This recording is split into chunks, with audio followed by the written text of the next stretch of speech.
Esta de conferencia comenzará a grabarse. agradecer entonces a los ponentes porque se autorice la grabación, como hemos comentado. Y como comentamos, nos hemos metido en un mundo y se podría decir, es que los médicos tenéis mucho nivel tecnológico. No, yo creo que los médicos consumimos mucha tecnología, sin embargo, no somos capaces de rentabilizarlo para, para generar más conocimiento. Y este es un gran problema, ¿no? Ya he comentado con unos y otros. La verdad que nos gustaría, y motivo de esta este encuentro, ¿no? Con a Asociación de Enxeneiros de Telecomunicacións de Galicia e máis o Colexio de Médicos da Coruña es mezclarnos para ver que podría salir e lo que sería interesantísimo que quedara un pozo, ¿no? de todo lo que se vaya a comentar. Y en ese sentido, pues yo creo que vamos a hacer responsable de esto al presidente del Colegio Médico de Coruña, que es Chano, y a Julio Sánchez de Telecomunicacións, que van a tener el compromiso de llevar adelante pues algo de lo que salga aquí para que se pueda realizar. Y si saliera un spin-off sería maravilloso. Y una empresa donde fuéramos y cotizamos, o sea, que fuésemos todos y saliera a bolsa sería mucho más maravilloso. En definitiva, crear país, que el país se hace generando cosas. Pues entonces, pues, Chano, cuando quieras, comienzas haciendo un poquito la presentación y posteriormente también Julio Sánchez por parte de Telecomunicacións y damos la entrada. ¿Os parece? A los ponentes. Correcto. Sí, correcto. Muchas gracias, Javier. Bueno, bienvenidos a todos los que os estáis conectando, los que os habéis conectado, e incluso a esos compañeros, muchos, que se han dirigido al colegio para solicitarnos que le pidiéramos a los ponentes que nos dejaran grabar su intervención, porque por los motivos de trabajo, ocupacionales y demás, no podían ver en directo esta webinar, pero tenían muchísimo interés en aprender y en verla pues en otro momento. Así que me sumo al agradecimiento que ya hizo Javier a los ponentes por dejárnoslo grabar y que puedan acceder en otros momentos tantos compañeros interesados. Bueno, reanudamos con esta webinar, pues lo que en todo este periodo de la pandemia y hoy le dio reacción. Motivó al colegio a poner en marcha toda una serie de actividades en el ámbito de la divulgación, del debate, de la formación, que considerábamos que eran pues, de muchísimo interés para todos nosotros. Y esta, la verdad es que a mí me produce una gran satisfacción porque es compartida con un colegio hermano, además, cercano, con el que tenemos convenios de colaboración y con el que incluso pues tenemos una relación mucho más intensa porque tuvieron ese gesto de magnificencia y de generosidad pues de haberme nombrado a mí y a través de mí pues a todos los profesionales médicos de La Coruña miembro de honor de esa institución y ya llevábamos hablando muchas veces de la posibilidad de unir fuerzas, de como explicó muy bien Javier, de aprovechar el conocimiento tan plural que tenemos todos, pues con el fin de tratar de poner sobre la mesa toda una serie de cuestiones que a los médicos, sin duda ninguna, nos hacen tener una gran esperanza por lo que ello puede suponer para el bienestar de nuestros pacientes, para la eficacia diagnóstica, preventiva, terapéutica, pero también como todas las herramientas que los médicos utilizamos siempre nos gusta conocer y debatir pues cuál es su dosis, cuáles son los efectos secundarios que tiene, cuáles las contraindicaciones y estas de dos tipos, ¿no? En esas webinars que hemos hecho hemos dedicado algunas intensas a todo lo relacionado con la teleasistencia, con la telemedicina, las TICs,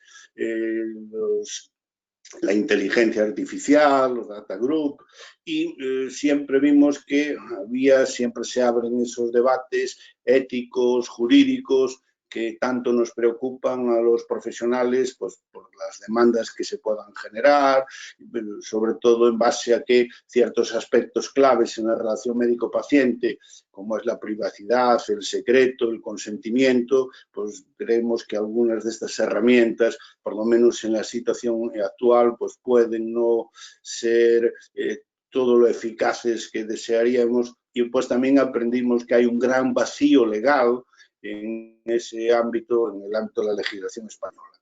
Por eso yo creo que la oportunidad que partió además del interés de Julio, del presidente del Colegio de Telecos, ¿no? de que pudiéramos hacer y concretar esos deseos que teníamos en una webinar como esta, pues yo creo que va a ser un motivo muy interesante hoy y de un gran aprendizaje para todos, ¿no?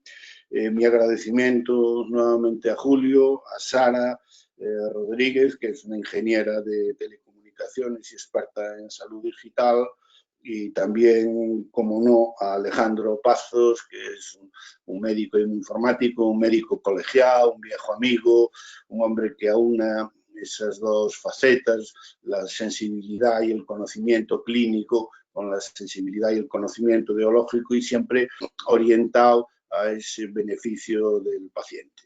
Yo ya no digo nada más, sino que nuevamente agradeceros y felicitar a Javier de Toro, que como sabéis siempre es el alma mater que está detrás de todas estas cosas y que es un poco el que va a dirigir pues esta reunión. Gracias a todos y sin más pues ya le devuelvo la palabra a Javier. Gracias, Chano. A verdad que sempre é un placer. Temos agora o presidente da Asociación de Enxeñeiros de Telecomunicacións de Galicia, Xulio Sánchez Agrelo, cando queiras. ¿Qué tal? Bueno, buenas tardes a todos. Muchas gracias, Chano, por tus palabras. La verdad es que tenía muchas ganas de que se celebrase este webinar, por lo que hablamos durante las fases más duras del confinamiento, que había que hacer algo más, ¿no?, de lo que estamos haciendo, que ya estamos haciendo muchas cosas. Y bueno, ya ha surgido esto, a ver si podemos repetirlo y se sacan conclusiones y cosas adelante, como comentaba Javier. Bueno, yo quiero dar los buenos días a todo el mundo y las gracias por la asistencia a este debate virtual, que ha tenido muy buena acogida, sobre todo por el número de inscritos, tanto por parte del colectivo médico como por los profesionales del área TIC. Nosotros esta iniciativa, que está organizada conjuntamente con el Colegio Oficial de Médicos de Coruña, la Asociación de Enseñadores de Comunicación de Galicia, la enmarcamos o la vamos a enmarcar dentro de las acciones que tenemos de difusión contenidas en un convenio que firmamos con la ANTEGA, con la Agencia para la Modernización Tecnológica de Galicia, de la Xunta. Con este convenio, pues no solamente en este ámbito, sino en otros ámbitos, lo que perseguimos es fomentar la sociedad de la información a través de actividades concretas, de divulgación, formación, asesoramiento a la sociedad, etcétera, enmarcadas dentro de la agenda digital. Pero bueno, me voy a centrar un poco más en la de hoy, ¿no? Sí, hay muchas definiciones por ahí adelante sobre lo que se entiende por salud digital, pero bueno, yo cogí una que representada por la Fundación Tecnología y Salud, que la define como el conjunto de tecnologías de información y comunicación que se emplean en el entorno sanitario, tanto en materia de prevención, diagnóstico, tratamiento, seguimiento y gestión de la salud. Y actúan como una palanca de cambio para los sistemas sanitarios y permite ahorro de costes y mejora de eficiencia. La salud digital, como vemos, va un poquito más allá de la telemedicina. Yo casi la consideraría como la transformación, la verdadera transformación digital del sector salud, englobando todos los avances, también en inteligencia artificial, Big Data y otros conceptos que se van a tratar más adelante en el debate. Yo me acuerdo cuando estudiaba que una de las asignaturas optativas que no era necesario hacer, y además la cogía mayores porque venía de regalo con la matrícula, era la bioingeniería. La bioingeniería pues, me descubrió en aquel momento todo lo que es la aplicación de las telecomunicaciones y de los algoritmos que teníamos y toda y en la electrónica en el campo de la electromedicina. Entonces ya desde los inicios, hace años, los telecos estamos por ahí deambulando con la electromedicina, pero ahora mismo estamos ya hablando de conceptos más complejos de digitalización, informatización de equipos, tratamiento algorítmico posterior de los datos, etc. Aunque la medicina, el objeto de la medicina no es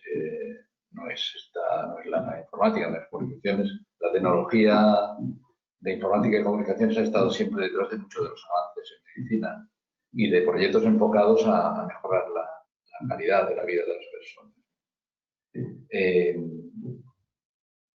Las TIC, las tecnologías de la información y las comunicaciones, contribuyen a fortalecer los sistemas de información sanitaria, promueven la normalización e interoperabilidad de los datos y permiten la aplicación de estrategias a nivel global. También desempeña un papel clave en la nueva medicina digital, tanto con el aumento de calidad de los servicios como con la mejora de la equidad, ¿no?, en el acceso a la sanidad.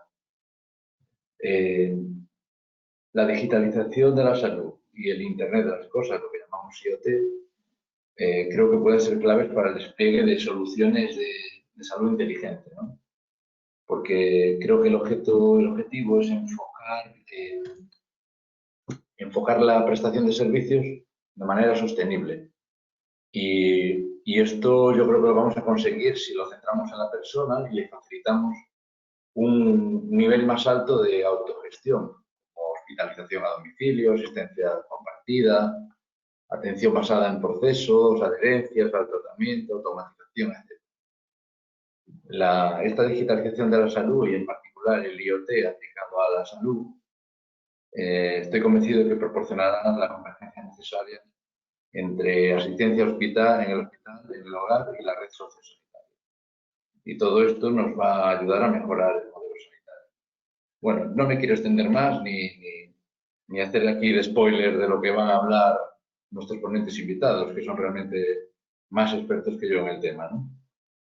Simplemente, yo para finalizar quería agradecer en nombre de la Asociación de Ingenieros de Telecomunicación y también del Colegio de Ingenieros de Comunicación la participación tan cercana que hemos tenido con el Colegio Oficial de Médicos de La Coruña, especialmente a su presidente, nuestro socio de honor, Chano Vidal, Luciano, y también quiero agradecerle a Javier como moderador y a Alejandro Pazos como experto en el campo de salud digital. También quiero dedicarle unas palabras especiales y un agradecimiento especial a Sara Rodríguez Paz, que es ingeniera de telecomunicación, vocal del colegio aquí en Galicia y de la asociación, y que tiene una amplia experiencia profesional participando en departamentos de innovación, área de salud, empresas líderes del sector, y además pertenece a los grupos de salud tanto del colegio a nivel autonómico como a nivel de España. Bueno, no me enrollo más. Javier, cuando quieras. Perfecto, oye, pues muchísimas gracias, Julio. Vamos a ver, pues ya entonces la logística es la siguiente. Sara Rodríguez, que no le gusta que le llamemos experta en el tema de salud digital, pero bueno, que sí que lo es, tiene muchísimos conocimientos, va a dar una pequeñita exposición. Posteriormente, nuestro compañero Alejandro Pazos va a hablar una pequeñita exposición y posteriormente se abre un debate y os rogamos que por chat pues hagáis preguntas, porque si ya sabéis no lo hacéis vosotros, lo harán otros por vosotros y os vais a quedar con, por ejemplo, ¿en dónde está la nube? Sara, te he mandado ya la invitación, el privilegio maravilloso de compartir tu pantalla, por lo tanto, cuando quieras, compartir. Entiendo que la veis ya. Perfecto, muy bien, muy bien. Vale. Pues nada, buenas tardes a todos. Bueno, ya que nos hacemos tanto la pelota, pues muchísimas gracias de verdad al Colegio de Médicos de Coruña, a la asociación por invitarme. La verdad es que ya he tenido la oportunidad de participar en otros eventos y la verdad es que la relación es fantástica y esperamos que siga así durante mucho tiempo. Porque la realidad es que estamos viviendo en un mundo en el que vamos a tener que entendernos. Por sacar una definición de alguien neutro en el tema de salud digital, la OMS define la salud digital como el uso de las tecnologías de la información y la comunicación para la salud. Y eso afecta a ámbitos como la comunicación entre médico y paciente, entre médicos, entre pacientes, el apoyo de la prestación de los servicios de salud y también a la gestión de los propios sistemas de salud. Antes lo mencionaba Julio, todo esto no tiene sentido además si con esto no conseguimos que haya un ahorro de costes y también una mejora en la eficiencia. Lo cierto es que la transformación digital, hemos oído hablar de ella en muchísimos sectores. La banca, la automoción, ha habido sectores que han sido pioneros. Siempre se acusa, entre comillas, a los servicios sociales y a los servicios sanitarios de que han sido lentos. Pero la realidad es que la sanidad y los servicios sociales trabajan con un nivel de criticidad de los datos que comparten y con una complejidad a la hora de poner en práctica los modelos asistenciales de una responsabilidad que no hay en ningún otro sector y no afecta tampoco de una forma tan directa a las personas. Esa es la razón por lo que en este sector se está siendo más prudente. Podemos llamarlo lento, pero la realidad es que se está siendo más prudente. ¿Cuáles son en realidad los temas que preocupan en salud digital? Este gráfico lo he visto hace unas semanas y me pareció muy oportuno traerlo porque lo cierto es que hay muchos expertos. Bueno, Javier decía, es que claro, expertos ahora, hay muchos autodenominados expertos, ¿vale? Y muchos expertos que están hablando en las redes, sobre todo desde que estamos viviendo esta pandemia, todo el mundo habla de salud digital, de qué es necesario en salud digital. Oímos hablar mucho de inteligencia artificial, de wearables, de robótica, de apps, pero si tú realmente le preguntas a los trabajadores del área médica, y ahí estoy hablando de profesionales sanitarios, de los profesionales del mundo de las telecomunicaciones que estamos trabajando codo a codo con vosotros, de toda la gente implicada, es que en realidad sus preocupaciones son mucho más básicas. Quizás estamos construyendo ya el tejado cuando todavía nos faltaban por construir de todo los cimientos de esa salud digital. Hay algunos temas que podemos denominar básicos o transversales. Uno de ellos es la financiación. ¿Quién va a pagar todo esto? La realidad es que España es uno de los países más envejecidos del mundo, Galicia una de las regiones más envejecidas de España. Esto, y tengo que felicitaros, esto es un éxito de la sanidad gallega, pero la realidad es que también supone un reto. Supone un reto de cómo vamos a afrontar esa longevidad. Evidentemente, las tecnologías de la información van a ser básicas, pero vamos a necesitar financiación y sobre todo vamos a tener que planificar muy bien cómo lo vamos a hacer. Es necesaria una legislación, creo que antes lo comentaba también Chano. Hay como un vacío legal en todo lo que es la salud digital. Sí es cierto que tenemos una normativa muy potente en protección de datos, han salido normativas a nivel europeo en cuanto a dispositivos médicos, pero la realidad es que depende de cada uno de nosotros, tanto a nivel de hospitales como nosotros a nivel privado, ver cómo implantamos esa normativa, ver cómo la llevamos a nuestro día a día. Y ahí sí que es cierto que hay poca información. Toda esa normativa ha capilarizado muy poquito hacia abajo, hacia cómo lo tenemos que aplicar en nuestro día a día. Y está, por supuesto, la evidencia científica. Antes, si me hubiera puesto de acuerdo con Chano, no lo hubiéramos hecho mejor. Comentaba que estabais acostumbrados a las dosis, los efectos secundarios y las contraindicaciones. En salud digital hemos tenido muchas experiencias, muchos pilotos, pero hay muy poquita evidencia científica. Todos vemos las bondades, pero yo creo que falta mucho por investigar de lo que supone aplicar determinadas cosas a largo plazo en lo que es la práctica clínica. Otro punto muy importante, tenemos nuevos perfiles de usuarios. Nuevos perfiles de usuarios entre los perfiles de los profesionales médicos y, por supuesto, entre los perfiles de los pacientes. Nos demandan nuevos interfaces de usuarios, nos demandan acceso a Internet y nos demandan formación en toda el área digital.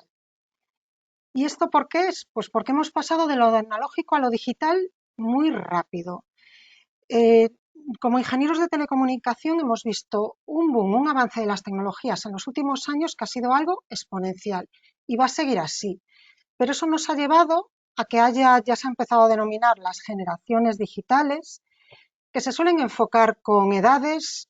Yo, por mi experiencia, he visto a personas de más de 70 años con una formación digital, con un interés por aprender cosas nuevas extraordinario, y he visto a gente de mi generación, la generación X, que supone que no somos nativos digitales, pero que hemos vivido con ellos y que no son capaces de hacer la O con un canuto, por hablar claro.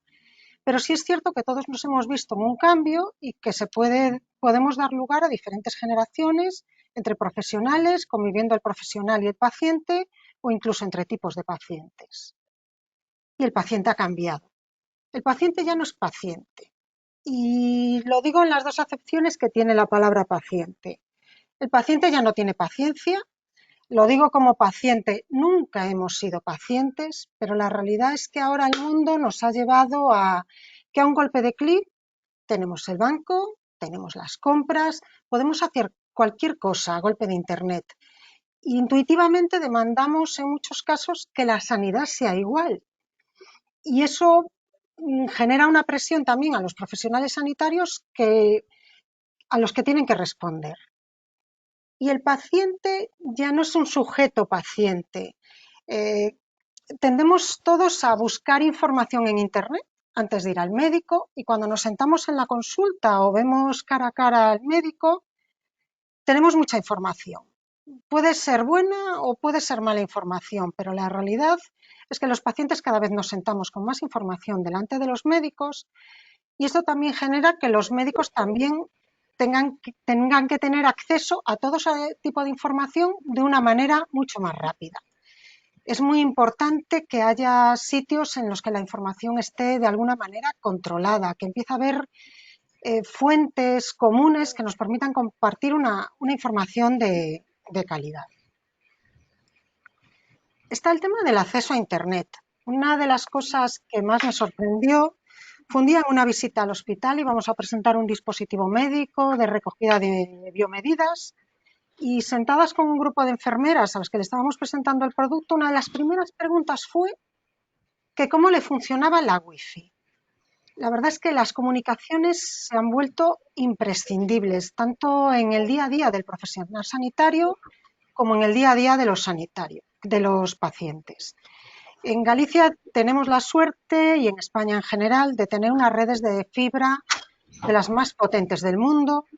La conectividad móvil cada vez es mejor. Hemos ido pasando por diversas fases, el 1G, el 2G, en el que simplemente podíamos hablar por teléfono, llegamos con el 3G a los smartphones, hemos pasado casi a toda velocidad por el 4G compartiendo vídeo, y ahora de repente nos hemos encontrado ya con el 5G. Antes también uno de vuestros compañeros... Hola. Marisol. Uno de vuestros compañeros, Manolo, que no puedo estar más de acuerdo con él, decía que estábamos a veces matando moscas a cañonazos. Y es verdad, yo estoy totalmente de acuerdo. Por ejemplo, he querido poner una transparencia, el 5G. El 5G, estamos hablando de los beneficios que tiene para la salud casi antes de que hayamos explotado incluso el 2G y el 3G. Sí es cierto que el 5G va a traer muchísimas mejoras. Nos va a permitir, por ejemplo, que tenéis ahí el ejemplo del proyecto de hospitalización a domicilio, que bueno, el piloto se realizó en el ULA, en el Hospital de Lugo, pero que ya se ha extendido a otros hospitales. Se toma, por ejemplo, en este caso con 2G o 3G, una medida médica a un paciente, y desde el centro de salud o desde el hospital se controla esa medida. Con el 5G no solo vamos a poder controlar a lo mejor una medida de tensión, una medida de peso, sino que vamos a poder, por ejemplo, ver una ecografía en 3D en tiempo real, vamos a poder usar un brazo robótico en un quirófano o un cirujano va a poder guiar, un cirujano más especializado podrá guiar a alguien con menos conocimiento en tiempo real en una operación. Pero como os digo, es el futuro que tiene la sanidad y todavía tenemos muchísimo que construir por debajo. Y está el tema del acceso, de los interfaces que utilizamos para llegar a esos sistemas. Y uno de los temas que me preocupa y yo creo que nos debe de preocupar a todos es que la sanidad es un servicio universal.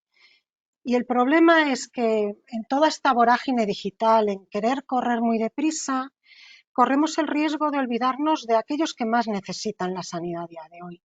Las personas mayores de 65 años, las personas con dependencia, son los usuarios que más demandan la sanidad y muchos de ellos los que peor acceso a Internet tienen y los que menos formación digital están teniendo a día de hoy.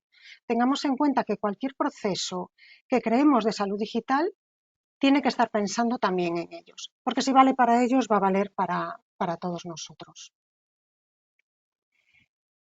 Y me gustaría también mencionar el dato como motor de toda esta transformación. Habréis todos oído hablar del valor del dato, de cuánto valen los datos a día de hoy. Los datos, y esta es también una preocupación que engloba muchas otras dentro de este gráfico, tienen que ser interoperables, tenemos que poder compartirlos entre los diferentes sistemas sanitarios, entre la atención primaria, entre la atención especializada. Tiene que haber estructuras que nos permitan compartir esos datos tienen que estar estandarizados. Yo no puedo coger una medida que me tomo con Google y pretender que vaya directamente a mi historia clínica, y también tenemos que tener procesos automatizados. Y en todo esto es también necesario un enfoque multidisciplinar. Cuando hablamos de datos es fundamental que tengamos un dato de calidad, pero también tenemos que tener otra cosa en cuenta. Es que, y mencionando también de nuevo a la OMS define la salud, el concepto de salud, como el bienestar tanto físico como mental como social. Y eso escapa un poco de lo que es la enfermedad o lo que asociamos más habitualmente como salud. Dentro de cada ciudadano hay una parte muy pequeñita que es paciente, que es cuando estamos dentro de ese circuito del sistema de salud, pero hay una parte muy importante de nuestras vidas que pasa fuera del radar del sistema de salud. Y esa parte de nuestras vidas es fundamental tanto para la gestión, el tratamiento de todas esas enfermedades crónicas, como para la prevención de las enfermedades crónicas. Es muy importante que también dentro de los sistemas sanitarios tengamos datos de toda esa parte de la vida del ciudadano que no pasa exactamente por los datos que se toman dentro del sistema de salud. Y otra parte muy importante es, dentro de la transformación, la digitalización de procesos. Es muy importante en el proceso de transformación digital esa digitalización del dato. Es muy importante que podamos tener ese dato preparado para ser tratado. Es muy importante que tengamos todos los que participamos en ese proceso, tanto los profesionales como los ciudadanos, una formación adecuada. Y también es fundamental que podamos digitalizar los procesos. La transformación digital no es que trabajemos con una app de salud, que usemos Big Data o que tengamos una web muy bonita en la que compartir información.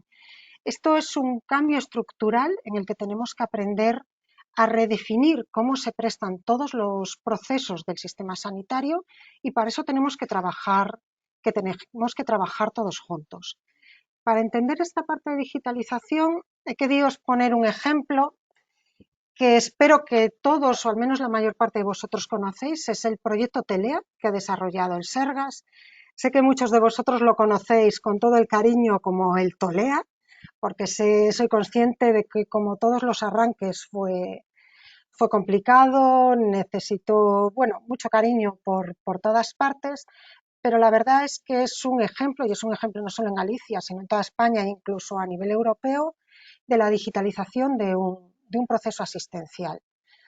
El proyecto Telea y otra parte que muchos de vosotros no conocéis a lo mejor, que es Activebase, que fue un pequeño experimento que se realizó con 400 usuarios de Telea, ha digitalizado todo ese proceso de la adquisición de los datos en concreto en Telea, de dispositivos de biomedidas en casa de los pacientes, a complementarlo también dentro, por ejemplo, del proyecto Activate con el análisis de comportamiento. Podíamos ver cómo se comportaba ese ciudadano dentro de su casa, si salía, si no salía, si comía, si descansaba a las horas adecuadas, incluso saber si podía tener algún problema, alguna caída, algún problema físico, un mareo, un desmayo.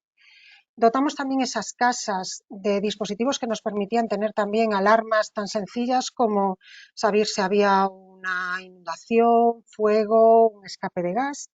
Y dotábamos también a esas personas de un botón de emergencia que le permitía ponerse en contacto con los profesionales sociales o sanitarios que tuviera de contacto. Todos esos datos iban a los sistemas sociales y sanitarios, a la historia clínica electrónica y a la historia social única, y permitían generar avisos personalizados. Estos avisos en esta primera etapa estaban fijados por los profesionales o por los cuidadores. Podían ser, pues por el caso de una tensión arterial, se definía el máximo y el mínimo que es adecuado para esa persona. En el caso, por ejemplo, de cuidadores sociales, se podían definir parámetros como si esa persona había salido de casa ese día, si había permanecido demasiado tiempo en el baño, si lo había visitado, si había comido.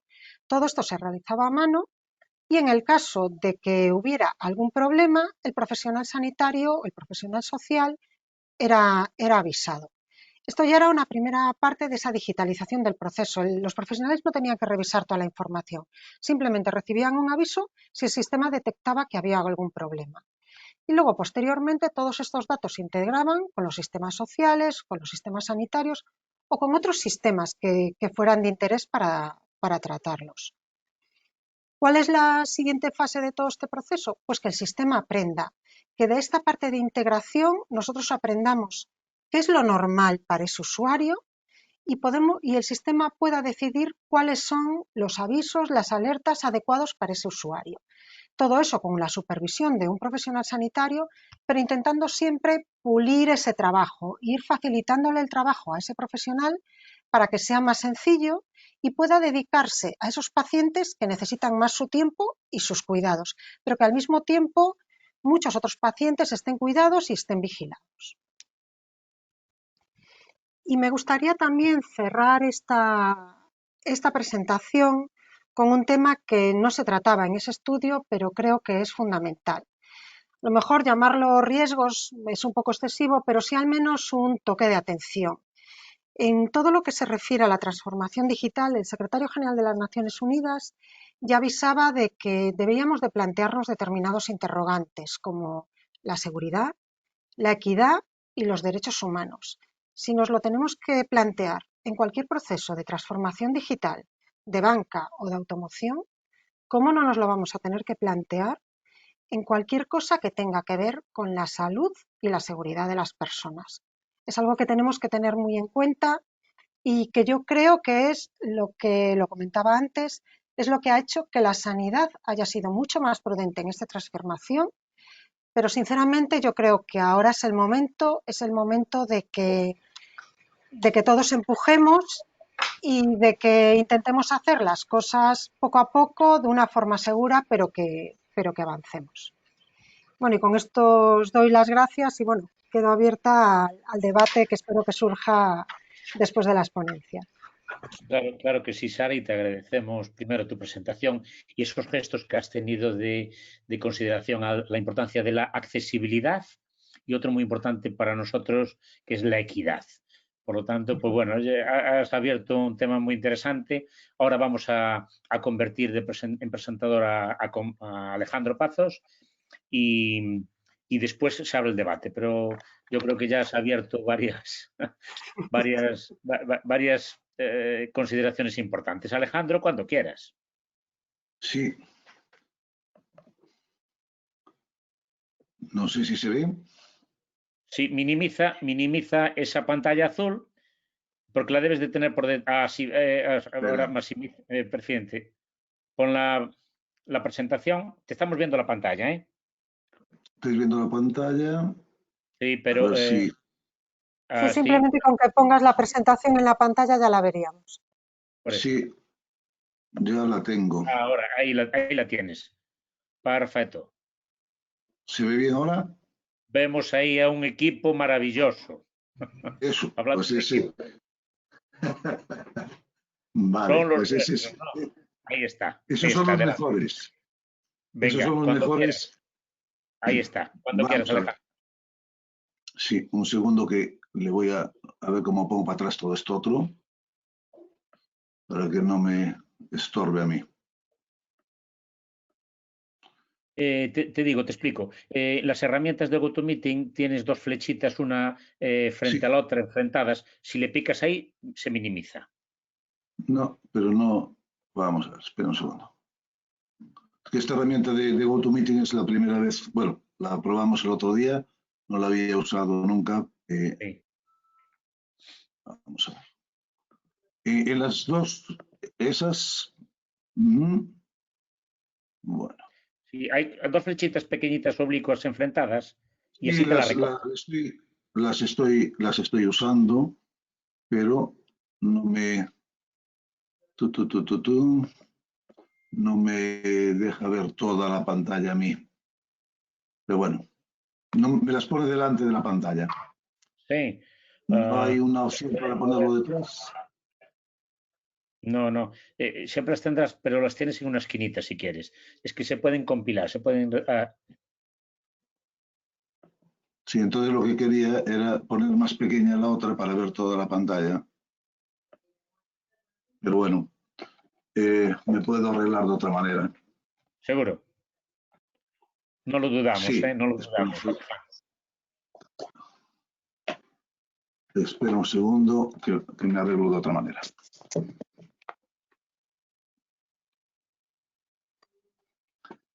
Y de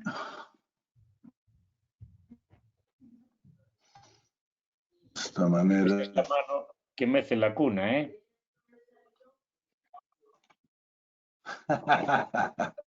Sin problema, sin problema. El médico.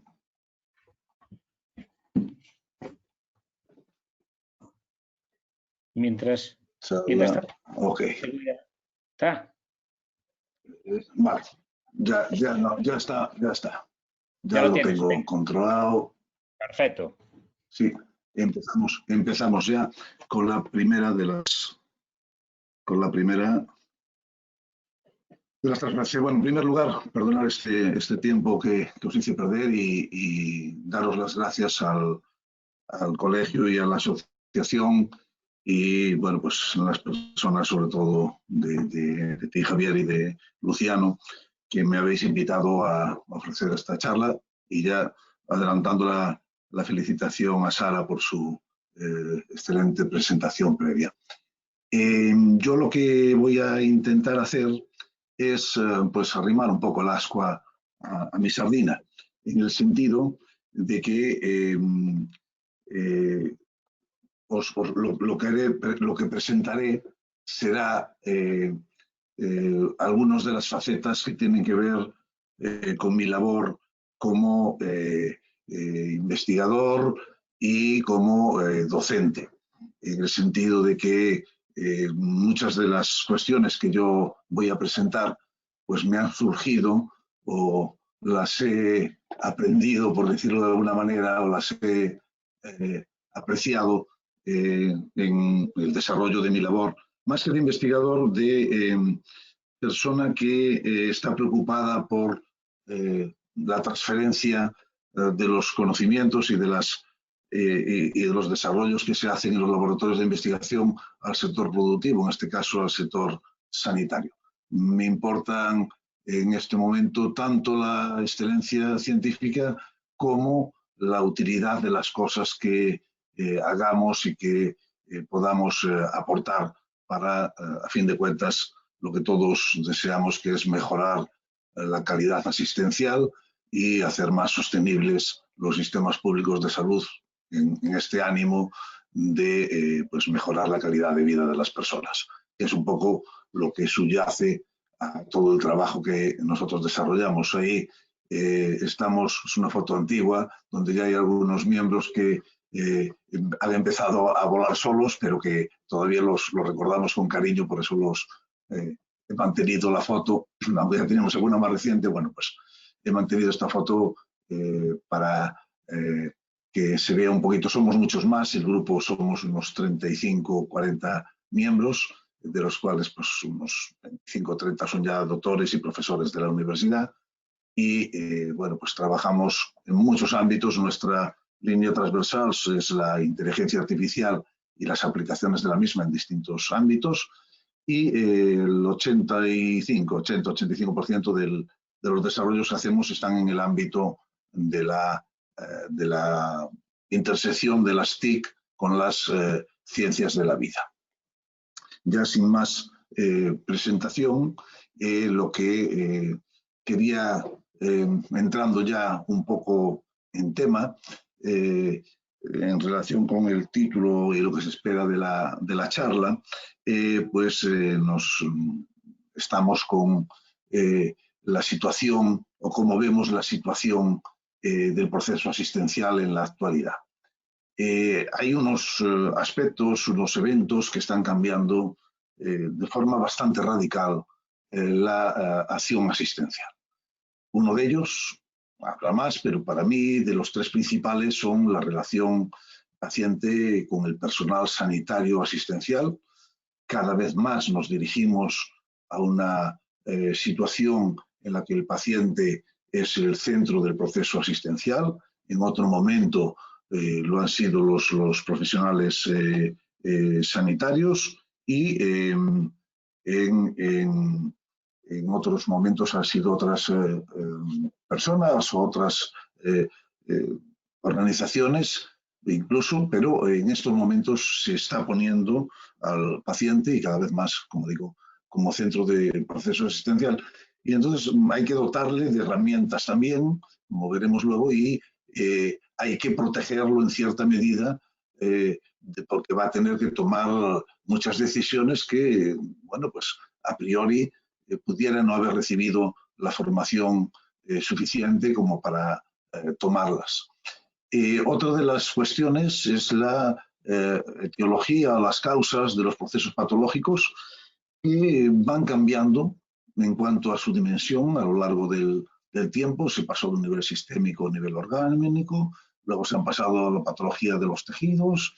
Ya después, aunque persisten algunas de las anteriores, se pasa a una explicación celular de muchos de los procesos patológicos. Y ahora en este momento estamos ya a un nivel molecular o incluso submolecular. Hemos pasado de lo macro a lo micro y luego en estos momentos ya estamos casi caminando en lo nano o vamos caminando a pasos grandes hacia lo nano. Y en estos momentos, para muchos procesos, para la explicación de muchos procesos patológicos, se están buscando razones en los metabolitos, en la relación entre los metabolitos, incluso en los átomos. Bueno, pues estamos viendo que cada vez es menor el tamaño de aquello que constituye la explicación de los procesos patológicos que tenemos.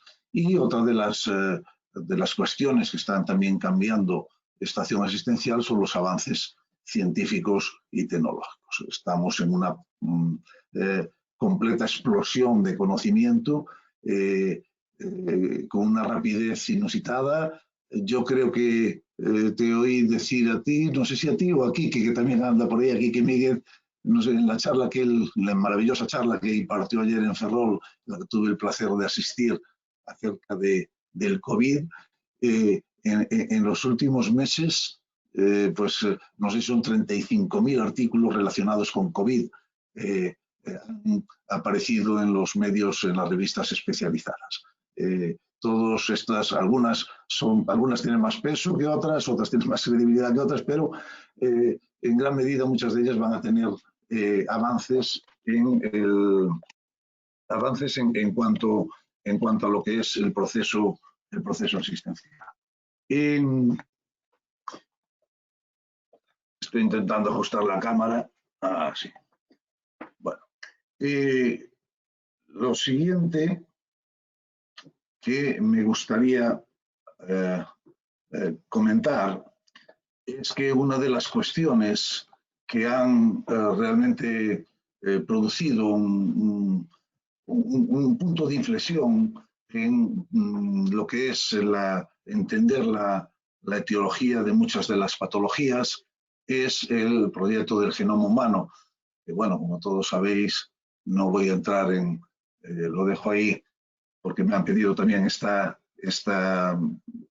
presentación para dejar ahí en una plataforma donde no tienen vídeo y me pidieron ya la presentación en el PowerPoint, entonces lo hice así más autocontenido para que bueno, pues se pueda ver la dimensión de lo que estamos hablando en cuanto a recursos que se han necesitado, en cuanto a cantidad de datos, informaciones y conocimientos que se manejan para entender todo esta influencia del genoma en lo que es las distintas patologías que se desarrollan. Y bueno, pues lo que me interesaría destacar es que son una enormidad las alteraciones que se pueden dar en todo este proceso. Y el problema es que ya no son solo las alteraciones que se puedan dar en el proceso, sino que nosotros no vivimos en burbujas, aunque están ahora tan de moda las burbujas por el COVID. Nosotros estamos en una permanente interacción con el medio ambiente y en el medio ambiente pues encontramos tanto microorganismos como agentes físicos y agentes químicos que nos acompañan. Y entonces esto hace que se genere un extraordinario aumento de la complejidad de todos los datos, informaciones y conocimientos que se manejan, y se ofrece, por tanto, un espacio de búsqueda mucho mayor del ya grande por sí que proporciona la genómica. Estamos viendo y se constata que conocer la secuencia nucleótida del genoma no va a ser suficiente y va a ser necesario manejar otros muchos datos ómicos que tienen que ver con la proteómica, lipidómica, esposómica, datos epigenómicos, etc.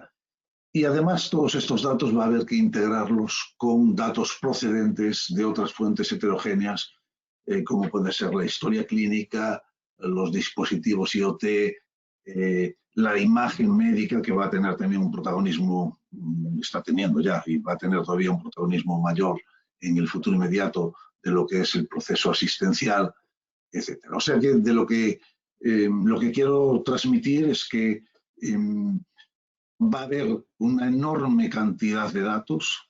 Es por eso por lo que ahora surgen estos sistemas que se dan en llamar Big Data, aunque habría quizá que llamarlos Big Bang Data, porque los datos que tenemos son realmente malos, en el sentido de que no son uniformes, no se siguen estándares, no se implementan ontologías para que detrás de cada etiqueta semántica esté siempre el mismo concepto, y eso hace que los datos no se puedan integrar entre ellos, que la explotación pues dé lugar a resultados erróneos, porque los datos iniciales no son coherentes entre sí, y que se genere una problemática realmente importante, porque si bien disponemos de muchísimos datos y también disponemos de muchísimas, o empezamos a disponer de muchísimas herramientas y de capacidad de cómputo para manejar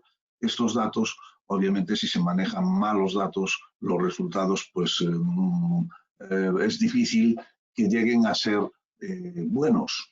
En todo este panorama, en todo este esquema, pues nos encontramos en este entorno que la bioinformática, lo que se conoce como biotic, adquiere pues una particular relevancia.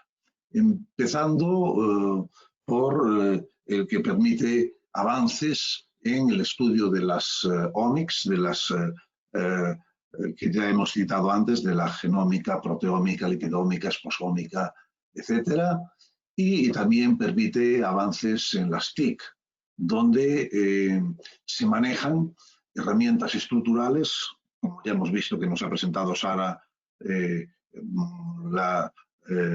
una perspectiva de esta situación, dotando de herramientas pues, cada vez más precisas y más rápidas, como ocurre, por ejemplo, en la robotización, y también herramientas más funcionales que puedan permitir mejorar la capacidad de cómputo para analizar esta ingente cantidad, no solo de datos, porque hay una tendencia a confundir o a simplificar en la palabra datos todo lo que tiene que ver con datos, con informaciones y con conocimientos. No es lo mismo un dato con una información y con un conocimiento, y sin embargo hablamos de ellos muchas veces como si fuese una sola cosa, como si fuesen datos, y las herramientas que se utilizan o que se han de utilizar para cada una de ellas es también distinta. Por poner así un ejemplo que intente ser didáctico, un dato es un valor de una variable, sin más, por ejemplo, temperatura 39 grados. Una información es cuando este dato tiene un significado, por ejemplo, temperatura 39 grados significa fiebre. Una persona que tiene una temperatura de 39 grados, pues tiene fiebre. Esto es una información. Y conocimiento es cuando los datos e informaciones adquieren una característica de utilidad. O sea, sería una persona con 39 grados, tiene fiebre y es preciso darle un antipirético y es preciso restaurar la temperatura inicial para que su organismo funcione pues, adecuadamente, y en el caso de que subiese aún más la temperatura, pues no sometiésemos a riesgos algunas partes de la economía, como pueda ser su sistema neurológico. Bueno, pues estas tres cuestiones, datos, informaciones y conocimientos, se manejan como si fuesen todo datos y no pueden manejarse de esta manera. Es importante diferenciar. Y también dentro de estas herramientas funcionales nos encontramos con distintas características para mejorar todo este análisis bioinformático, como puede ser las herramientas que se utilizan para agilizar la secuenciación y conseguir estas ultrasecuenciaciones del genoma en muy poquito tiempo. Pensar en lo que ocurría hace no muchos años con la posibilidad de hacer un genoma completo que tardaba meses, al principio incluso pues, muchos meses, y hoy en día pues, es una cosa muchísimo más rápida gracias a algunas herramientas que permiten la paralelización o el troceamiento y después la restauración, etc. Y también tenemos unas herramientas funcionales muy potentes que se están demostrando muy útiles, aunque estamos con alguna bueno, vamos a decir, con alguna restricción, son las herramientas de inteligencia artificial. De momento, las herramientas de inteligencia artificial, aunque se nos presentan casi como el bálsamo de Fierabras, que lo va a resolver todo, pues yo de momento veo que, y de momento entiendo que son pocas las soluciones que aportan, son muy importantes, es un camino que hay que recorrer, pero que creo que hay que ser moderado a la hora de interpretar los resultados y de bueno, pues ponerlas en funcionamiento en el mundo real, que es lo importante. Pues hay que ser cuidadoso y no generar unas expectativas que, bueno, alguna cosa va resolviendo, pero que, como decía, no es el bálsamo de Fierabras. Y por seguir con símiles populares, no caigamos en esos cantos de sirena de vendedores de crecepelo que surgen por doquier y que parece que nos van a resolver la vida y van a ser la solución universal para todos los problemas de la medicina. Bueno, están siendo útiles para muchas cosas, más bien para algunas cosas y muy útiles, pero bueno, de momento seamos pacientes y seamos un poco prudentes en cuanto a lo que pueda significar la utilización de la inteligencia artificial en el ámbito de la medicina, que es futuro, pero bueno, pues con una cierta prudencia, yo creo que no viene mal. Bueno, pues en este entorno de cambio de paradigma de lo que citábamos previamente de la responsabilidad del paciente con su propia enfermedad, de la irrupción de enormes cantidades de datos, informaciones y conocimientos que se hacen accesibles a los profesionales y a los propios pacientes, pues se empieza a hablar de lo que se conoce como medicina personalizada y de precisión. A veces también son dos términos que se usan indistintamente. Yo prefiero separarlos, pero bueno, en su origen incluso se trataron indistintamente y los hizo más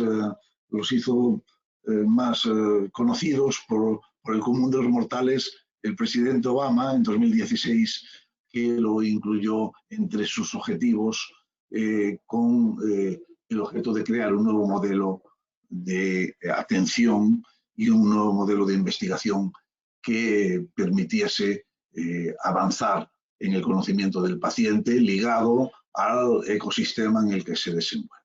Pero bueno, eso ya es, esto de la medicina personalizada y de precisión es más antiguo.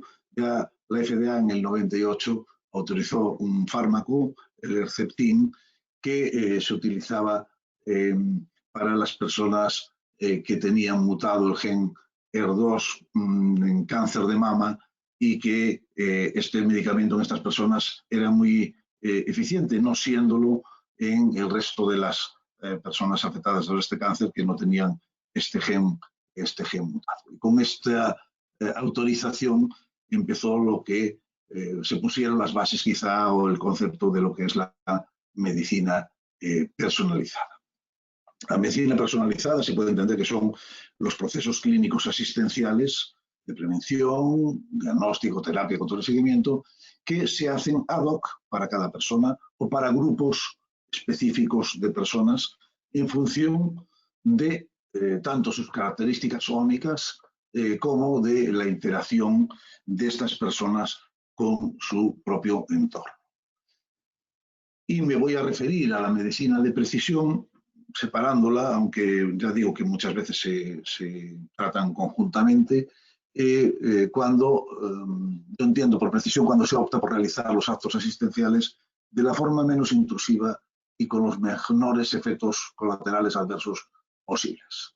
Ejemplo de esto es administrar nanomoléculas que actúen específicamente sobre células, sobre orgánulos, proteínas específicas, etcétera, o realizar microincisiones quirúrgicas o nanoincisiones con herramientas de genética para la modificación de genoma celular, etcétera, etcétera. Ahí vemos algunos ejemplos de la utilización de láser para actuar sobre determinadas estructuras anatómicas cerebrales o lo que pudiera ser un poco de ciencia ficción de nanorobots actuando sobre glóbulos rojos para mejorar, pues, o bien el intercambio gaseoso o para mejorar la concentración de oxígeno dentro de ellos o, bueno, para cualquier actividad. Esto es algo que posiblemente veremos en los próximos años, aunque de momento las dificultades están siendo un poquito mayores que las ventajas que que se pueden alcanzar con este tipo de atenciones. Por ejemplo, en el caso de las nanomoléculas se pensó en la utilización de algunos metales pesados para marcar las células cancerígenas y después dar unos principios activos que solo se fijasen a las células que tenían fijado a su vez el metal pesado, como puede ser el oro, como puede ser cualquier otro metal pesado. Y bueno, pues se está viendo de que la efectividad no es la que se pensaba y además se generan problemas de acumulación de metales pesados, etcétera. Bueno, hay toda una problemática, pero lo primero es pensar que se pueden hacer las cosas y después empezar a hacer algunas, aunque te equivoques muchas veces, pues llegará un momento en el que posiblemente ya sí que se pueda hacer y dar pasos hacia adelante. Yo lo que se comentaba antes de empezar la casa por el tejado, yo lo veo de otra manera, yo lo veo como empezar a ver las posibilidades de que se puedan hacer cosas, ¿no? Como cuando Julio Verne pensó que se podía ir a la luna o se podía ir por debajo del agua durante mucho tiempo, pues bueno, primero se le tiene que ocurrir a alguien y después qué se puede hacer y después ya empezar a desarrollar las cosas. Yo creo que en este caso estamos bastante más avanzados que no solo en el mundo de las ideas, que ya se empiezan a hacer cosas concretas y bueno, pues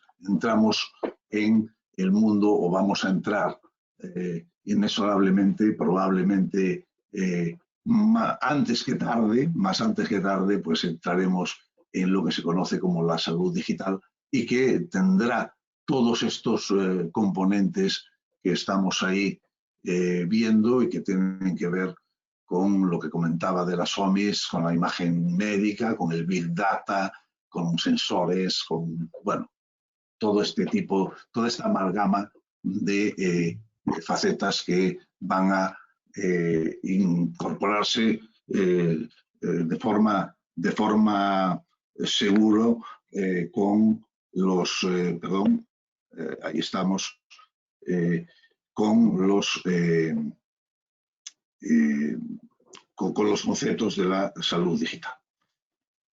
Pues en este entorno nos encontramos con que tanto los pacientes para tomar sus decisiones como el personal sanitario, que es un poco el objetivo de estas charlas, van a precisar, es imprescindible que tengan competencias digitales, que tengan conocimientos TIC. Ted Sholif, que es uno de los pioneros de la informática médica, estuvo en la Universidad de Stanford, después pasó por Kansas, en JAMA en el 2010 ya nos decía que va a ser imprescindible hacer una formalización de la educación de la adquisición de competencias en TIC por parte de los profesionales de la salud. Él incluso presentaba para demostrar sus... Sí. No, perdona, es que mira, hay preguntas ya en esta línea, entonces si os parece voy empezando a hacer las preguntas a ver si las contestáis. Sí, una de las preguntas presento si quieres las conclusiones. No, es que una de las preguntas es esta, ¿qué necesita el personal sanitario como conocimiento? O sea, cuando se dice de conocimientos en habilidades digitales, ¿cuáles son las que necesita? ¿Las tienes tú ahí? Sí. Yo en una transparencia un poquito posterior salen lo que son las competencias digitales. Pues sigue, pues cógela. Me salto a ella y las competencias digitales de los profesionales de la salud, voy a empezar por lo que no son. No es usar el teléfono móvil, no es usar las redes sociales, no es usar la ofimática, no es el desarrollo de software, no es el diseño de bases de datos, no es muchas cosas. Y que pudieran pensar siquiera. Lo que es, cuáles son las competencias digitales de los profesionales de la salud que yo entiendo que deben de adquirir. Lo primero es adaptación al cambio del paradigma, entender que va a tener que realizar una medicina participativa, que la medicina del futuro es muy probable que sea personalizada y de precisión en el ámbito de lo que he explicado previamente. Va a tener que tener alguna destreza en la gestión del conocimiento y en la gestión de la evidencia científica y de la evidencia clínica. Va a tener que tener alguna destreza en lo que significa o lo que va a significar el intercambio de información. Es necesario que sepa el concepto de estándar y que lo acepte, y el concepto de ontologías. Bueno, los estándares todos sabemos lo que significan, y ontologías quizá requieren una mínima explicación. La la ontología es simplemente un consenso para que detrás de cada etiqueta semántica se encuentre siempre el mismo concepto. O sea, que lo que para uno es cáncer colorectal, que lo sea para todos. Esto lo entenderá bien Manolo, que sabe que hay distintas escuelas donde dicen que el cáncer colorectal es el que afecta al recto y a 3 o 5 o 10 centímetros de colon, dependiendo de la institución o dependiendo de la escuela que sea, pues no para todos es lo mismo. Bueno, pues esto es muy común que ocurra incluso en cosas tan sencillas como es el datar los eventos o el datar las tomas de muestras o los análisis. Si se pone la fecha en un formato sajón o en el formato que nosotros utilizamos, pues cambia, y si es después del día 13 de cada mes se puede hacer automáticamente la reconversión, pero si es en los primeros 12 días, pues es imposible saber si el análisis que estamos viendo se realizó el 12 de enero o si se realizó el 1 de diciembre. Uno es el 12 del 1, el otro el 1 del 12, pues bueno, pues esos datos le llegan al computador y es bastante distinto que fuera en una época que en la otra, con 11 meses de diferencia, y sin embargo el dato que le llega para integrarse pues es el mismo, 1-12 del año que sea. Bueno, pues otra de las cuestiones es que hay que acostumbrarse, ya, bueno, pues cada vez estamos más metidos en ello, en las historias digitales, en lo que significan los registros personales de salud, que la gente va a poder llevarse su propia historia clínica personal para poder ser atendido allá donde vaya, que va a tener que manejar herramientas para mejorar la calidad asistencial, tanto en diagnóstico como en terapia, como en control y seguimiento, herramientas informáticas, incluso alguna, como ya hemos citado, de inteligencia artificial. Va a tener que acostumbrarse, ya sea eso, acostumbrar, como dijimos antes con el COVID, desde luego que no, ha sido un empujón enorme para que la gente vea la necesidad de la telemedicina. Aquí en Galicia ya gozamos de receta electrónica ya desde hace tiempo. Van a tener que tener unos mínimos conocimientos de herramientas de investigación e innovación, todo lo relativo a privacidad y seguridad de los datos, lo que hablamos antes de temas sociales, de equidad y de accesibilidad. Bueno, pues yo creo que estas son las competencias digitales que inexorablemente van a tener que tomar pues los profesionales de la salud, que son estas que están ahora expuestas y que acabo de relatar. No sé si esto contesta a la pregunta. Sí, Ismael Saiz Criado pone también un enlace a una revista que es de libre acceso, que creo que puede ser muy interesante después en el chat. Continúa, Alejandro, y si vas concluyendo, te lo agradezco. Sí, perfecto. Bueno, esto no es nuevo.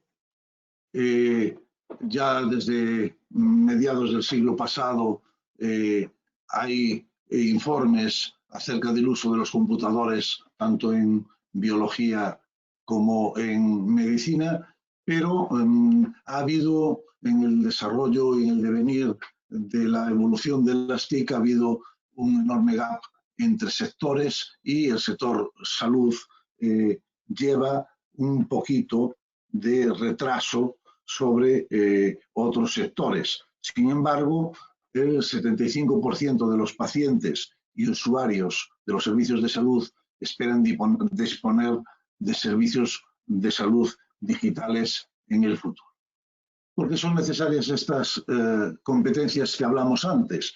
Pues porque todos los sistemas nacionales de salud se están informatizando en todas esas situaciones, porque los clínicos, los médicos pasan más del 40% de su tiempo en tareas de documentación y del 70% manejando información, porque es necesario mejorar la calidad asistencial con herramientas de telemedicina y de Internet de las cosas, porque es necesario mantener la confidencialidad de los datos relacionados con la salud, la ubicuidad de los cuidados, que se pueda atender a una persona en cualquier sitio que tenga disponible sus datos clínicos previos o sus analíticas o sus imágenes en cada momento. Es un poco lo que se conoce como lo de Cinzano, lo de Martini, perdón, la situación Martini de donde estés y a la hora que estés, que tengas todo disponible.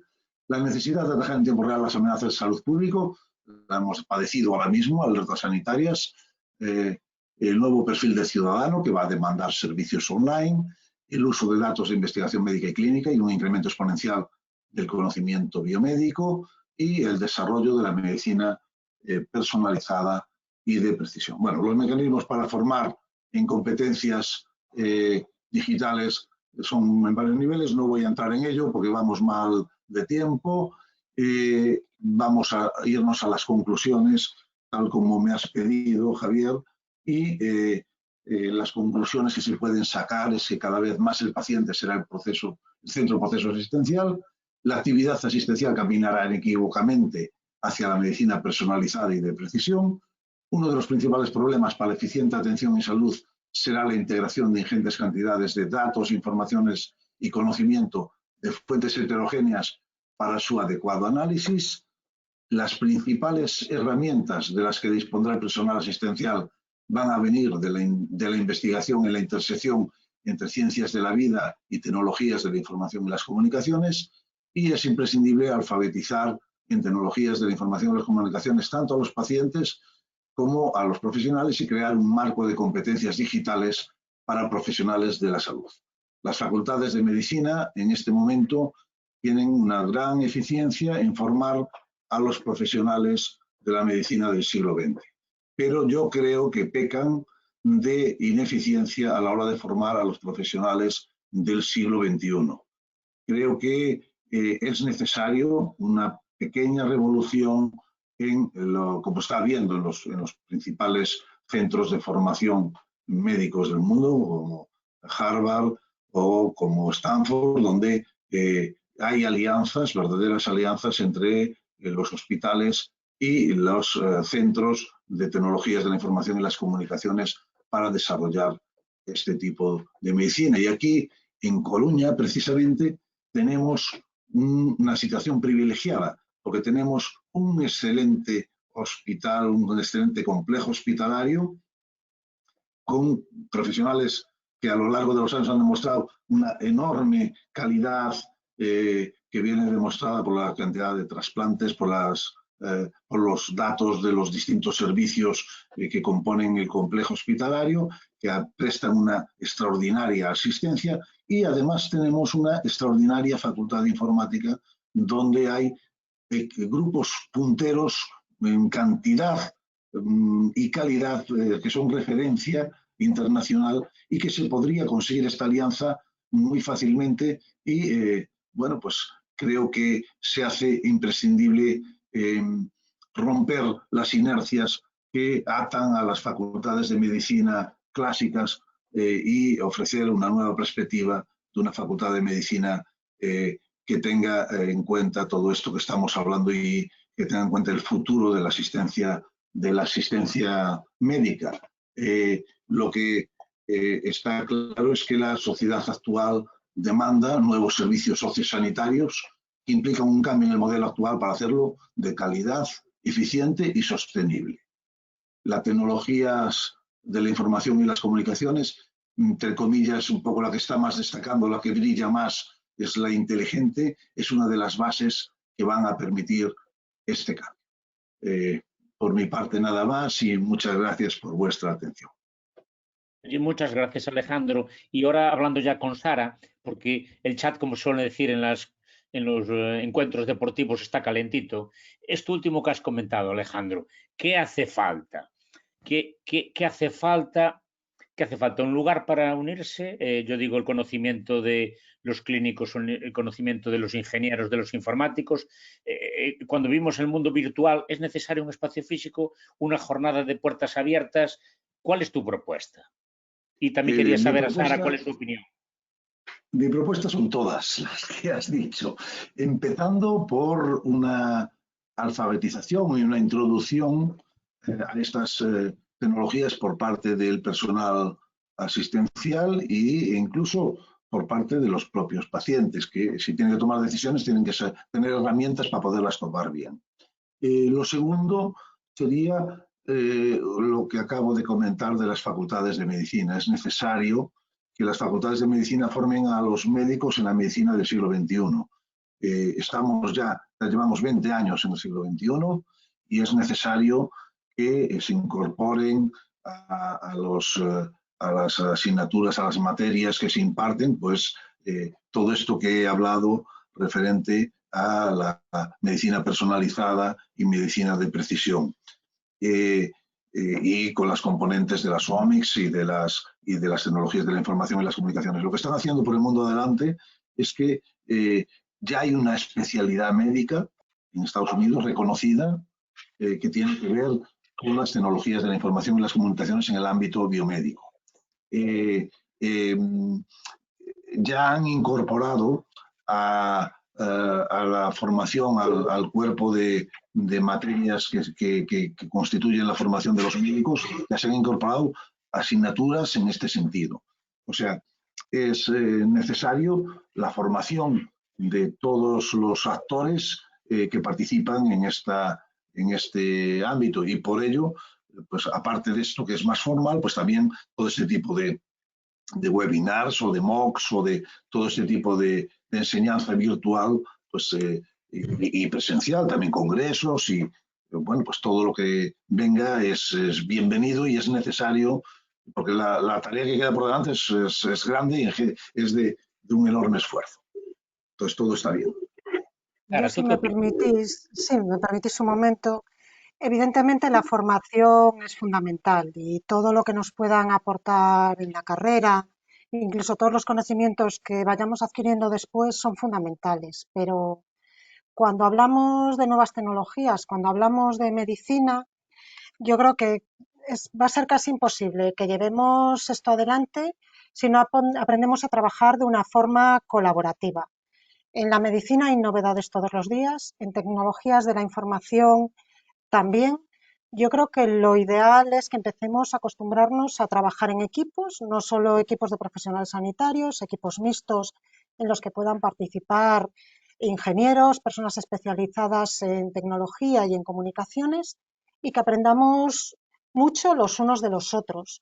Yo, la verdad, tuve la oportunidad, por ejemplo, con el Sergas, de trabajar en proyectos y cuando aprendes de verdad es cuando te sientas en una mesa, cuando tenemos encuentros como este, cuando debatimos, cuando compartimos. Yo aprendí mucho de cuáles eran las preocupaciones reales de los profesionales sanitarios y ellos también empezaron a ver muchas de las cosas que se escondían detrás de la tecnología, porque hay mucho ruido también a veces y las cosas importantes nos quedan escondidas por el ruido. Yo creo que evidentemente la formación es fundamental, cuanto más nos puedan aportar en las carreras, cuantas más charlas tengamos de este tipo en el que unos y otros nos conozcamos mejor, más avanzaremos, pero yo creo que el futuro pasa por equipos mixtos de trabajo, por grupos de personas trabajando juntas y resolviendo un reto para que cada uno tiene unos conocimientos específicos.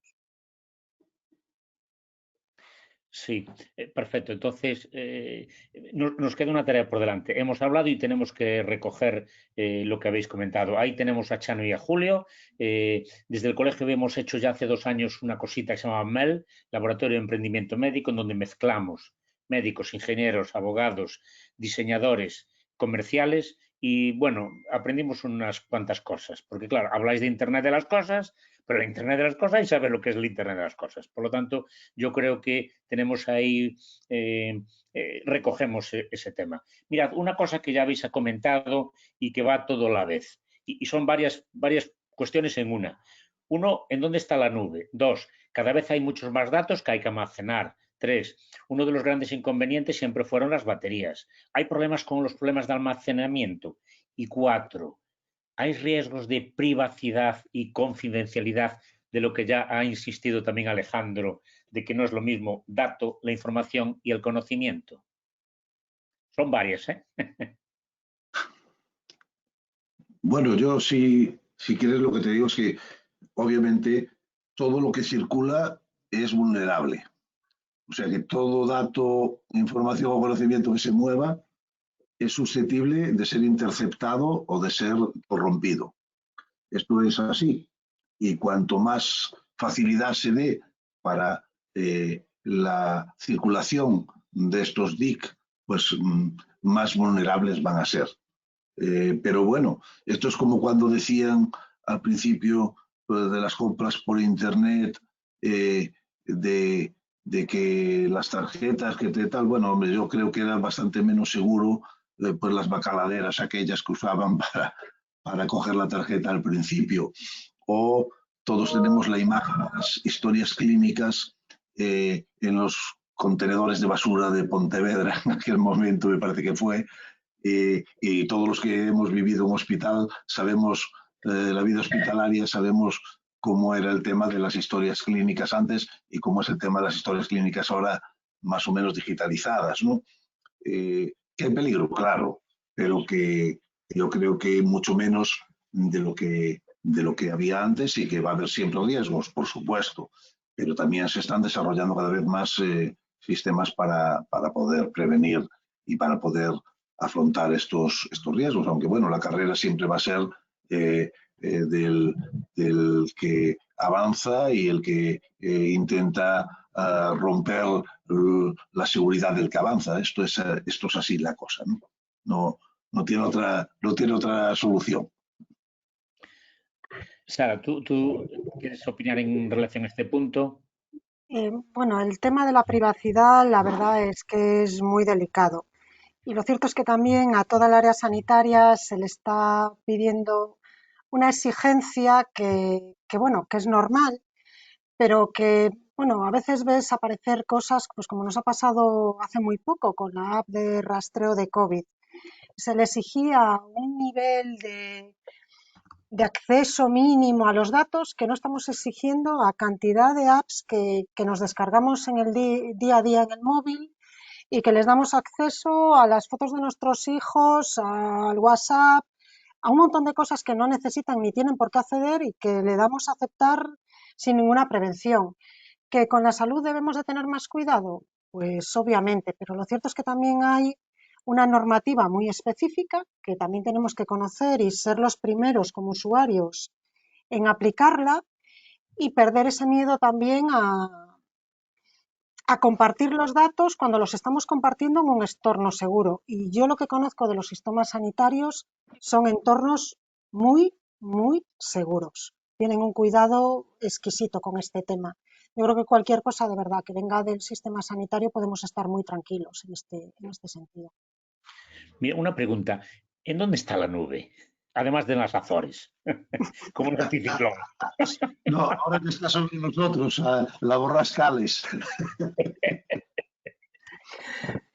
Bueno, he de decir que la mayor parte de las nubes sanitarias están dentro de hospitales, ¿eh? La realidad es que en el sistema sanitario sois bastante desconfiados, ¿eh? Con el tema nubes, y la mayor parte son nubes privadas que están dentro de los CPDs de los hospitales. O sea que ahí también sois bastante precavidos. ¿Dónde están el resto de las nubes? Nadie lo sabe exactamente. Gracias. Mira, hay una cosa que Alejandro has comentado, que nos está formando a los médicos del futuro.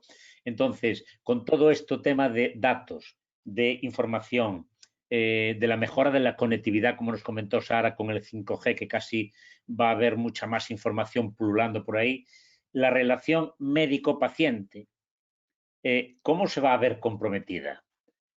O sea, van a cambiar los papeles del médico y va a cambiar el papel del paciente, que habéis comentado que va a ser más exigente, va a utilizarlo como un bien, como un servicio. ¿Qué opinión tenéis como técnico, ingeniera y como médico informático? Sara, ¿quieres tú contestar o contesto yo primero o como quieras? Sí, bueno, como quieras.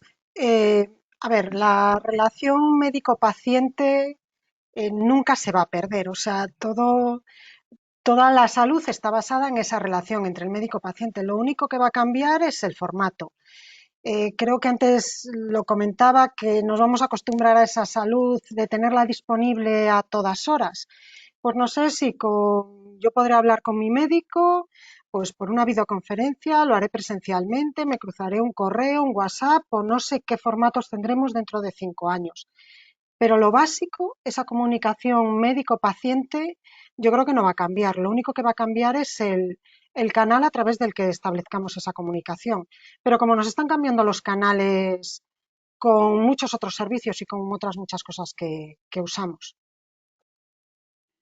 Yo lo que creo al respecto de esto es que, bueno, hoy en día ya se da muchas veces la circunstancia que al médico de familia le llega el paciente que ha leído más artículos y más información acerca de su enfermedad que el propio médico que lo va a atender.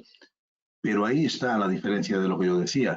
El paciente puede tener muchos datos y mucha información que cuando es excesiva, pues se convierte en desinformación. El que tiene el conocimiento es el médico y el que es capaz de interpretar adecuadamente todos esos datos e informaciones es el médico. Y no podemos perder esta perspectiva de que el paciente nos va a llegar con muchos datos, mucha información, pero con muy poco conocimiento porque no se ha formado para ello. Y entonces, bueno, pues esta es una de las características que van a estar ahí sobre la mesa en el futuro inmediato. Hay otras muchas más, como la exigencia de determinadas pruebas o tal, pero para eso tiene que tener el conocimiento del médico para tener claro cómo ha de relacionarse y cómo ha de hacer valer su conocimiento sobre ese conjunto de datos e informaciones que muchas veces son incluso excesivas o de fuentes poco fiables que va a tener el paciente. Y por otra parte, pues lo que dice Sara es muy acertado. Lo que cambiará seguramente será un poco el formato. Yo soy más del formato presencial. A mí me gusta, cuando trabajaba en el hospital, tampoco había estas posibilidades de ahora, pero me gustaba ver a los enfermos en persona, y ahora en la docencia me gusta ver a los alumnos en persona también. Pero bueno, si hay que adaptarse a la circunstancia virtual, pues no quedará más remedio que en muchos casos adaptarse a un cambio de formato de la relación médico-paciente. Pero el verdadero cambio de relación es en lo que yo comentaba antes, que es en que el paciente es el que va a tomar las decisiones. Ahora es él el que tiene la responsabilidad principal sobre su proceso asistencial. Y entonces, bueno, pues eso cambia bastante.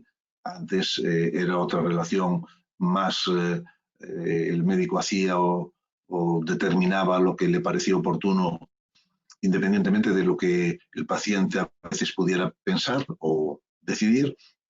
Sin embargo, ahora pues esta situación ha cambiado y está cambiando mucho.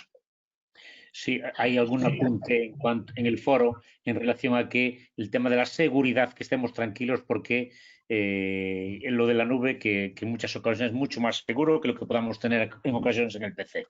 Mira, hay un tema importante que es el tema del negocio. El tema de los datos, muchos de ellos son datos que se adquieren de forma pública o se adquieren con artilugios que utilizamos o con mismo los automóviles, ¿no? Que dan una cantidad de datos. El tema del Big Data, del análisis de los datos, en su inmensa mayoría son entidades privadas. Por lo tanto, si son entidades privadas, tienen ánimo de lucro. Por lo tanto, ¿cómo podremos conciliar el tema de las ayudas cuando hay un análisis que tiene sus intereses? No sé si me expliqué. No, o sea, ¿cómo explicaste más. la inteligencia artificial? Te explicaste muy bien. Siempre hay intereses espurios en todo. Y bueno, pues para eso está la legislación y para eso están las personas que tienen que velar porque se cumpla la legislación. Todos somos buenos, pero pues de repente alguien mata a alguien, o alguien atraca un barco, o alguien le comete un delito. Bueno, pues tendrán que estar las autoridades o los organismos competentes para atajar estas situaciones. Lo que no podemos es, el único dato que no es vendible o que es seguro es el que no existe, ¿no? Todo lo demás es susceptible de ser utilizado de forma espuria, pero bueno, no va a ser lo habitual. Lo que sí, en este sentido, muchas veces cedemos datos sin preocuparnos para apps de running o las cosas más frívolas que nos podemos plantear, y realmente esos datos también tienen mucho valor para el sistema sanitario. Y en ese sentido, también lo comentaba Alejandro, sí es cierto que dentro de la Ley de Protección de Datos hay un apartado específico para todo lo que es estudios clínicos en el que el anonimato de los pacientes queda totalmente asegurado. Y esos datos tienen un valor enorme para el sistema sanitario. Y es más, yo estoy seguro de que aunque no se garantizara ese anonimato, muchos podríamos ceder esos datos de salud por un bien mayor. Pero vamos, en este caso ya os digo, es que incluso la ley asegura que van a estar totalmente anonimizados. O sea que ya hay muchos mecanismos contemplados. Mirad una cosa, ¿estáis de acuerdo en que estamos viviendo tiempos de una innovación disruptiva en salud debido al tema de la mejora de la conectividad, de la salud digital en definitiva, del análisis de los datos? Sí, claro. En salud, en automoción, en todos los sectores, ¿eh? Es que las tecnologías han irrumpido en todas partes y es que no han dejado títere con cabeza, ¿eh? La realidad es que no es solo en salud, ¿eh? Allá donde mires alrededor, la tecnología ha hecho cambiar el mundo de una forma muy, muy disruptiva. Mira, y si estáis de acuerdo en esto, ¿qué nos recomendaríais cuando un escuchante de los que estamos aquí ahora 60, que quiere tener una posición activa? Yo quiero participar de esto. Aquí han apuntado que, bueno, que el Sergas ha intentado potenciar con mayor o menor acierto, por lo menos con buena intención, el tema de los modos de innovación. Entiendo que las sociedades también intentan hacerlo. ¿Cómo recomendaríais vosotros tener una iniciativa proactiva? Es decir, señores, vamos a abanderar esta iniciativa, vamos a tirar para adelante. Pues Bueno, yo aquí Bueno, perdón, Alejandro. No, habla tú, Sara. Pues yo aquí voy a ser muy gallega y le voy a tirar el guante a Chano y a Julio. Creo que esta colaboración que hemos iniciado entre ambos colegios es una manera perfecta de conocernos mejor, de empezar a trabajar juntos y de poder avanzar en todos estos temas de salud digital. Así que yo os diría que ya solo asistiendo a esta jornada hoy, todos los que han asistido han dado un primer paso y yo creo que este tipo de colaboraciones, sinceramente, es el camino. Yo estoy completamente de acuerdo con Sara, pero también hay otros actores que son los propios pacientes o que son, porque yo entiendo que hoy estaremos aquí más o menos profesionales o bien de la medicina o bien de las TIC en este encuentro. Para este tipo de actores, pues sí, es exactamente lo que dice Sara, pero después quedan otro tipo de actores que son los pacientes y la población en general, ¿no?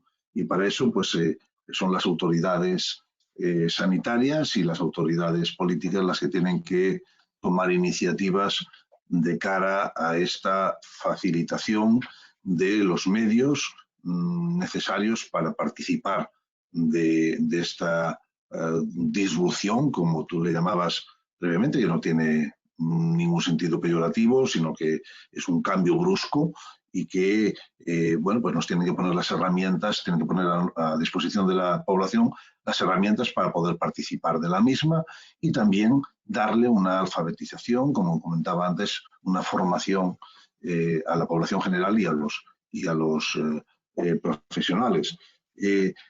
Contestándole a Manolo, que tiene toda la razón de que eso es lo que yo quería precisamente destacar, que los pacientes no tienen suficientes conocimientos y él dice que ni los van a tener, por supuesto, porque no han hecho una carrera, no han hecho una formación intensa como la que reciben los médicos y además muchos no quieren. También es cierto que muchos de los pacientes no querrán tomar esa decisión y la delegan perfectamente en manos de los profesionales. Y bueno, pues esto va en línea con lo que estábamos diciendo antes de la alfabetización. Cuanto más sepan, mejor, aunque es obvio que los profesionales son los que van a tener que tener los conocimientos más profundos y los que, a fin de cuentas, indicarán de las posibles soluciones a los pacientes. Bueno, pues la verdad que primeramente os agradecemos un montón vuestra participación, que facilitó ahí un chat. Y antes de darle la palabra a Chano y a Julio para que cierren de forma muy breve, yo me quedaría con varios titulares, como suelen decir los periodistas. En el minuto 18, en la hora 18:42. Dice Sara, la transformación digital no tiene sentido si no hace más eficiente al sistema. La idea de automatizar procesos precisamente que el profesional sanitario se puede dedicar a lo que aporte valor real al paciente. En el 18:49. En el 18:49 es muy interesante porque uno piensa que lo van a jubilar con tanta máquina y tanta tecnología. Y dice, las personas siempre somos el motor del cambio. Otros sectores han sido más rápidos porque los clientes lo exigían y había negocio detrás, como habéis apuntado. Y finalmente me quedo con el momento de 19 horas en punto, y de 19 horas en punto Rubén señala que sería interesante la creación de datasets. La verdad es que estamos incorporando unos términos muy técnicos, ¿verdad? Datasec, pues sería interesante creación de datasets públicos adecuadamente anonimizados para la investigación en determinadas situaciones, de modo que profesionales como ingenieros, matemáticos, otros investigadores, ahí también están incluidos los médicos, podamos trabajar juntos en ello y aportar ideas y soluciones, que es algo que siempre decís vosotros, ¿cuál es tu problema?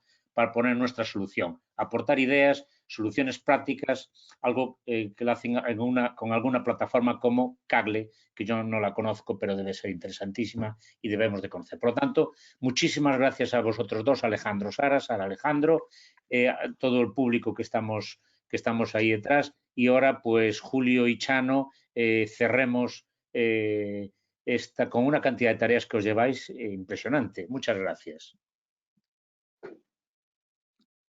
Muchas gracias, Javier. Bueno, mis felicitaciones a Sara y brillantísima edición que habéis hecho. Yo, que soy muy profano en estos temas, he aprendido y he aclarado muchas cosas y muchos conceptos y creo que, bueno, era el objetivo de esta jornada, ¿no? El poder, como en algún momento Sara ya hizo ver, el poder sentarnos, el poder oírnos, el poder avanzar en algo que nos preocupa tanto a los médicos como a los telecos, ¿no? Yo dije al principio que me gustaría que esta jornada fuera el principio de un ciclo y en ese aspecto pues yo recojo el guante de Sara y desde luego por lo que tiene que ver con el Colegio de Médicos pues estamos abiertos no solo a este tipo de colaboraciones sino a avanzar en muchas más, en grupos, en ponernos y sentarnos personas unos y otros. Nosotros tenemos unas pequeñas ayudas a los colegiados que nos presentan proyectos en el ámbito de la innovación. Algunas tienen que ver con cosas como las que hemos hablado hoy. Así que yo creo que, bueno, pues esto es ese principio con un colegio muy cercano a nosotros y que por nuestra parte, desde luego, pues vamos a continuar haciéndolo. Y me consta, aunque después le tocará a él decirlo, que por parte de Julio también va a ser así. Nada más, agradeceros a todos los que habéis asistido a esta sesión, vuestra conexión y espero que ya pronto continuaremos con otra jornada, con otra charla sobre una materia relevante, pues este ciclo que iniciamos ya a principios de año. Gracias a todos. Bueno, gracias, Chano. Bueno, yo por mi parte, para no repetir todo lo que ha dicho Chano, recojo el guante de Sara para trabajar más estrechamente con el Colegio de Médicos y quizá que este webinar sirva un poquito de clase cero, ¿no? De clase cero de lo que podríamos abordar, porque podríamos abordar temáticas muy específicas. Hoy hemos hablado en general, pero probablemente haya temáticas que que nos interesen a todos, como podríamos hablar de la famosa aplicación de vigilancia de COVID y de otras cosas más aplicadas en cada momento, ¿no? Entonces, bueno, yo agradezco a Javier el excelente trabajo de periodista deportivo y retransmitiendo minuto y jugada. Gracias a Alejandro y a Sara por participar y por habernos preparado las presentaciones y haberlas expuesto magníficamente. Y nada más, bueno, muchas gracias a todos los asistentes que nos han aguantado hasta ahora, a todos, y a ver si pronto nos vemos de nuevo. Muchas gracias. Muchas gracias. Y ahora lo que ya es un clásico para nosotros es, podemos abrir las cámaras, podemos abrir los micrófonos y os vais a llevar un fuertísimo aplauso. Bravo, bravo, bravo.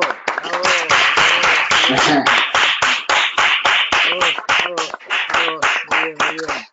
Bravos,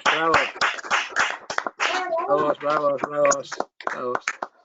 Oye, muchas gracias, estuvo muy bien, pero yo quería montar una empresa que estoy viendo la jubilación que me va a venir ahí y no va a haber júbilo. No